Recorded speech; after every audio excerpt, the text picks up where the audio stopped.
Mark McAllister here at Swansea Mews, a Toronto community housing complex just west of High Park, where hundreds of residents are actually going to be displaced as a result of an incident that took place just a few weeks ago. As you can see behind me, there's a number of buildings in the area. This one right beside me is called the H block. That is where a portion of a ceiling actually collapsed a few weeks ago and ended up injuring someone seriously. And now it's forcing everyone from all of these buildings out with very little notice.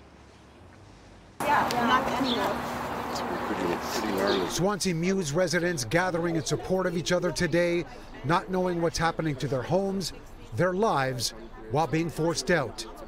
Outside, contractors moving supplies around, security guards pacing about, while inside, there's already evidence of upheaval. What is this? So this is my living room, and the Toronto Community Housing came on Friday, and then without any notice or any information released towards us, they put structural support shoring into the living room and into the whole unit.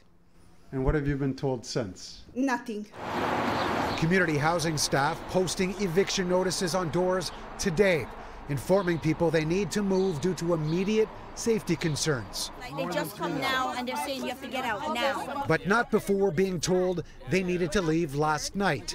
This video shows residents finding out that they would be taken to other locations, where they didn't know. Security started coming, blocking the entrance. Next thing you know, we have 5 TTC buses ready to take people out, ready to take shelters. And what were you being told at that point? And I didn't stay for the whole thing, just that they're saying that we need to go. They're going to give eviction notices. Some tenants have already taken rooms in Humber College's Lakeshore dorms, as well as some hotel rooms, but don't know for how long.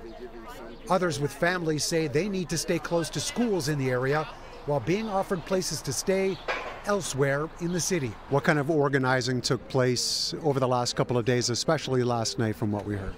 Well, the community's terrified. You know, they feel displaced, they're angry, they don't know when they're coming back, they don't know when the work is going to get done. So there's so many unanswered questions, and I can understand why they're terrified. It's a safety risk, and what we need to do is make sure that we put their safety at the forefront of every decision that we make, and then wrap every service that we can around to help them make it through this very significant challenge.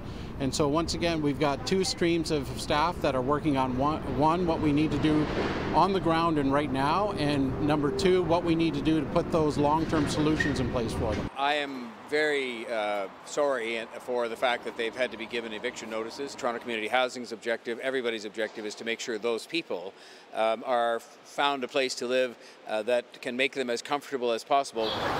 Nothing of any comfort to those being forced to leave on what feels like a moment's notice, no matter how dangerous the buildings may be. Nobody here in the Mews has been informed about anything that's going on.